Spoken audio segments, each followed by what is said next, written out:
Fellas, in today's content we are visiting World War III, the game, and figuring out if you should invest your time into it.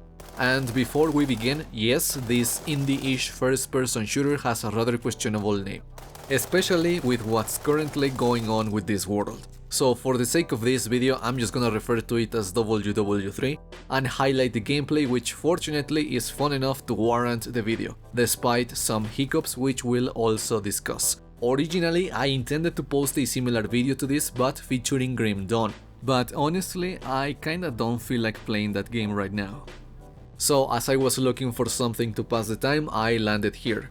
And while the game isn't particularly new, it's been getting some attention as of recently, mainly because its competition, the Battlefield franchise, is currently busy digging its own grave. And as a fan of games where both teams are composed of large amounts of players where matches devolve into absolute insanity, I had to give this one a shot. Having said this, I played this game 2 years ago when it originally came out. But as plenty of others did, I quickly grew tired of it due to a severe lack of polish. And I am not even exaggerating, a lot of things in this game were not in the best of shapes. So much so that the game kinda went into cryosleep, receiving no updates for a rather long while. That is, until recently, where the game got a new publisher and some work put into it. Most of the issues that hindered the original release have been ironed out, but certain negatives still linger, which again we will discuss in a bit. So with all of that out of the way, what is this game about? Well, think of it like an indie studio's jab at a Battlefield-esque experience, where the main attraction is its 20v20 tactical operations game mode.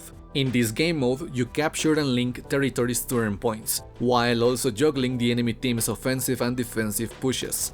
The game also has team deathmatch, but personally, and I think many feel the same way, the tactical operations mode is vastly superior, and quite possibly the main reason why you play this game, which is why we're only gonna focus on this game mode for this video. Anyways, since this is a Battlefield-light experience, expect the large-scale warfare shenanigans, vehicles, both aerial and land types, squad and class-based gameplay, and to spice it even further, some Scorestreaks which allow you to call UAVs, artillery strikes, and even more vehicles. Most of the time, you're gonna spend your lives running around as infantry. And while the game has quote-unquote classes ready for you to try out as you rank up, nothing stops you from editing your loadout on the main menu. You can choose different weapons and weapon archetypes and attachments that best suit your gameplay or different situations.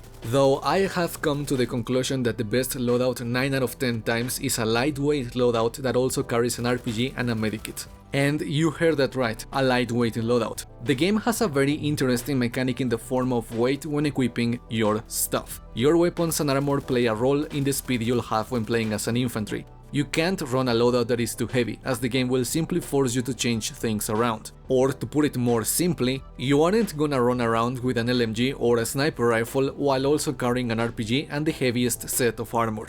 You gotta think it through, and this does have its ups and downs gameplay-wise. Do you want to be a chunky human meat shield, or do you want to be a fast no HP zoomer?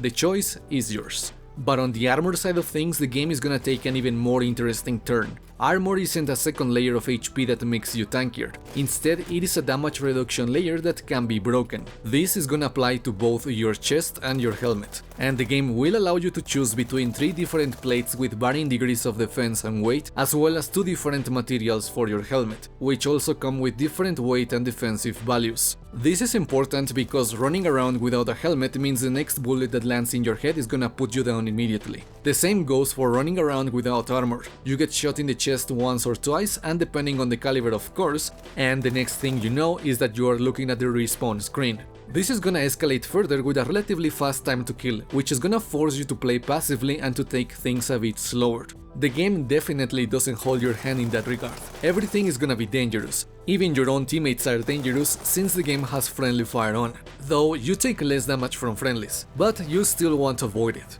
Talking about danger, let's discuss the tools that you're gonna use to wreak havoc in this game. The gunplay first. And I gotta say, in comparison to the original release from 2 years ago, this feels vastly superior. There is a certain skill gap. Weapons have recoil, accuracy, and ranges that you have to master in order to deal damage efficiently. You simply can't go full auto in a building and expect things to go your way. In fact, you're gonna waste a lot of ammunition spamming your weapons at anything that moves. And at least from my experience, not everyone carries ammo packs, so you really gotta play it conservatively with your ammo, unless you plan to die over and over and over, in which case fire away I guess.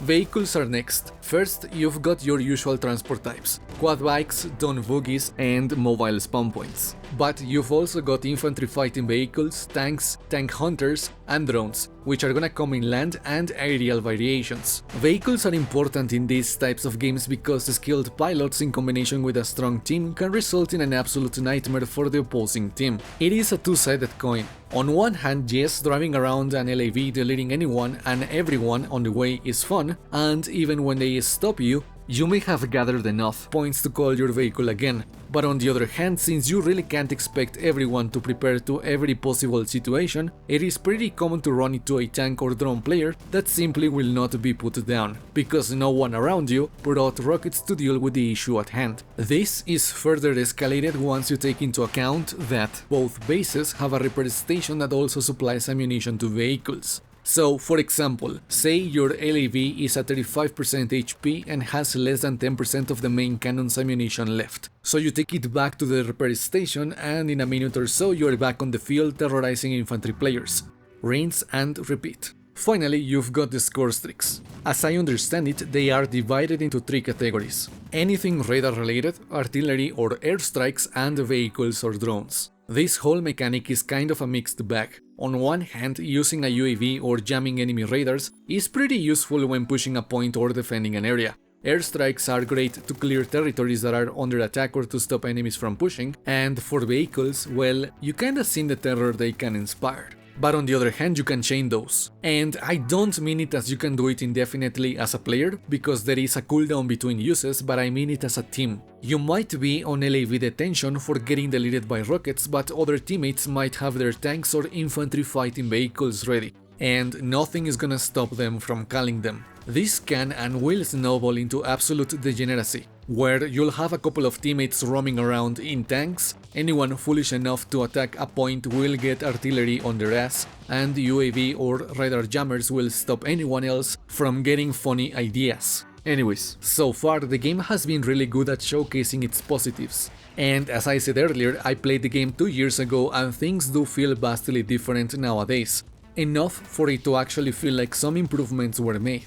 However, because nothing is perfect, there are some caveats in WW3. To begin with, the servers are still kinda crappy. The server issues put the game in a coma 2 years ago. Most of it has been mended up to this point, but you still get issues every now and then. Personally, I had one this weekend where I kept getting thrown into the login screen non-stop, and it came with a message that said quote-unquote fetching data and different modules failing to load. And apparently this one is really common because that's what people kept talking about in the Steam forums and the Twitter page for the game. Optimization-wise, there is still room for improvement. At the same time, the game seems to have a form of memory leak, where the longer a match goes on, your frames kinda start tanking. And if I recall correctly, this was an issue even when the game originally released. Gameplay-wise, the balance isn't bad, but in my short playtime I've seen some wacky things. For example, the M417, I feel like it's too efficient for a low-level weapon, and even more so when it's tied to the marksman loadout, while also having a set of attachments that do not hinder it at all. I don't know, I feel like it's everywhere. But on the other hand, SMGs are kinda underpowered. And yes, they are very good in CQV, but due to the distance most gunfights are gonna take place in, I think that SMGs currently have no place in the sandbox. And maybe smaller maps or team deathmatch allows them to shine, but so far I am not too impressed with them. Personally, I also feel like RPGs could use a little bit more damage dealt to vehicles, mainly against tanks, as I feel like that even when they have no armor, certain tanks take too many hits to die, and even more so when you can only have 3 rockets at your disposal.